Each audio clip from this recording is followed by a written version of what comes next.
Hi, this is Raghi Horner, and this is a walk through one of the foundational concepts behind my personal trading, and a concept that is nearly a century old, and that is the themes of Dow theory. So Charles Dow created these ideas behind how he felt the markets moved, and therefore also the psychology behind the movements. There are 6 basic themes of Dow theory, and this is how I've come to know them, and this is how I've come to use them in my trading, and how they've also manifested in my development of the 34 EMA wave and of my grab candles, both of which are available on the Interbank FX Trader 4 platform. There are 3 main movements of the market, and Dow theory talks about these movements in short swing, a medium swing, and a main movement. Now, I don't use all the themes of Dow theory. I'm going to focus in on the ones that I feel are the most helpful to traders, especially in the Forex realm, and using the tools that I teach people how to use. I'm interested in the main movement. That's the primary trend. You might hear me refer to a directional bias or the dominant psychology of the market, and that is absolutely influenced by this first theme, which is that main movement of the market. Market trends, so we take that main movement, market trends have 3 phases.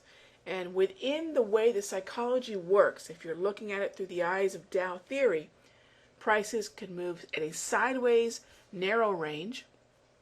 That's accumulation. They can move up higher.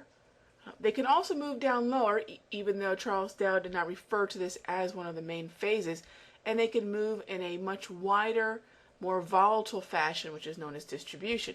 Here on this chart of the dollar Swissy, you can see the movement lower, which we could refer to as marked down or a downtrend. You can see the movement higher, and then you can see the wide range where there is not a dominant trend, although there is organization of sentiment and momentum that's making a wide range. Dow theory was developed using the stock market, and of course there's a bullish bias to the stock market, so the next theme that the stock market discounts all news, we can just look at that as the overall market. The market discounts all moves, and the markets are a forward-looking vehicle, whether you're looking at Forex, whether you're looking at futures, whether you're looking at equities. Everything is always forward-looking, and even though price action will digest or incorporate, discount this information as soon as it's available, there is also this type of forecasting where we look at the expectation that we have for news that is scheduled to be released or broader economic events that are scheduled to occur, and we begin to incorporate or discount our expectations into price action. So again, it's about discounting all the news even before it's necessarily been confirmed. There are some other aspects of Dow theory, and the ones that I use of the remaining 4, that market averages must confirm each other. Well, you might ask, how does a Forex trader use this information? Well, market averages can be viewed in many ways as the correlation even between pairs, as a correlation between futures contracts. It's not something I'm going to get into in depth here, but there should be a certain amount of cooperation between the markets that affect one another. Another aspect or theme of Dow theory is that trends are confirmed by volume. Well, we can look at volume or participation differently than a stock or futures trader, because there isn't really a single exchange for foreign exchange. What we look at instead could be the expected rhythm of the market. We could look at the volatility that comes and goes with each financial center. Remember that Forex is the largest market in comparison to futures and equities.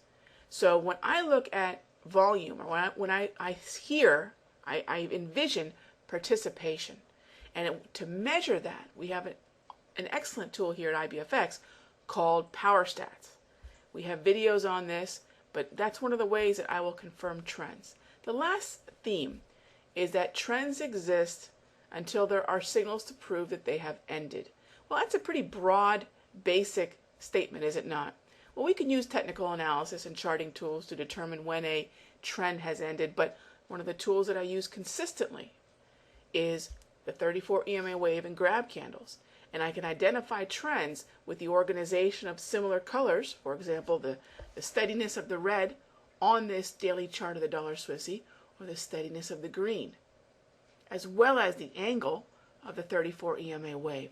So that's how this Forex trader takes the ideas of Dow theory and applies them to the Forex market.